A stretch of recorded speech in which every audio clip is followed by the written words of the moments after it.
I'm going on a date tonight. Cool. Congratulations. Who are you? Where are you from? What do you do? That is probably the weirdest thing I've ever heard. Okay, pitch the movie. This is the part that I am the worst at. I couldn't do it before we made the movie, and I still can't now. But I'll try.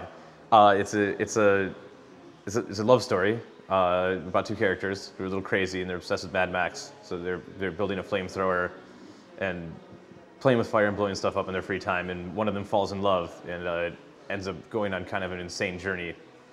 And then the sort of apocalyptic elements, like the crazy muscle car and the flamethrower and stuff, come into play to tell the story later on. Okay. Is that, I don't know. That's perfect. It's very funny. I tell it different every time, so that was a new one.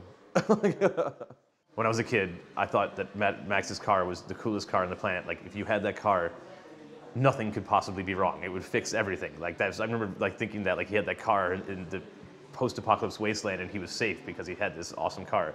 So we didn't want to make a recreation of Mad Max's car, but we wanted to make a car that was like that for the characters. That was like, this is their car that makes everything okay. Like, oh wow, how do we make the movie with no financial support? It was definitely something you can only do once in your life. I'd been trying to, I had the idea for the script years ago in 2003, and I wrote the first version of it and was trying to figure out how to get it made. I moved to Hollywood from Wisconsin to follow the dream of filmmaking, making films. And after 7 years of being there and not having any luck at all, like no one seemed like I was making short films, I was working as a cinematographer sometimes, and my reel was getting better and better, and it still didn't seem that anybody wanted anything to do with us or wanted to make movies. So I talked to all my friends, all the other filmmakers that I work with, that we do projects together, and I was like, do you guys want to go all out and make this feature film that I have the script for, and just put everything in, and basically do it no matter what? And everybody said yes. And then but that started a kind of an insane journey where a lot of us ruined our lives and put ourselves in the hole financially. I ended up being homeless. Homeless meaning I was staying on people's couches and stuff for the entire time we were shooting the movie. It went on from the day we started shooting, it went on for 3 years of shooting and editing at the same time. Just whenever we could get enough money to go do another shot, we'd go do it. And then we finally finished it.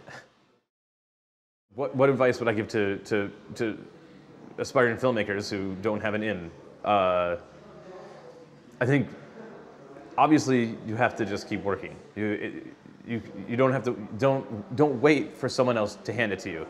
Every filmmaker should have to make their first movie the way we did, to sort of prove themselves. Like, you don't really deserve to have someone give you $1 million to learn how to make your first movie. You have friends and you have people around you, you have network online, whatever it is, and if you want to make something, just make it.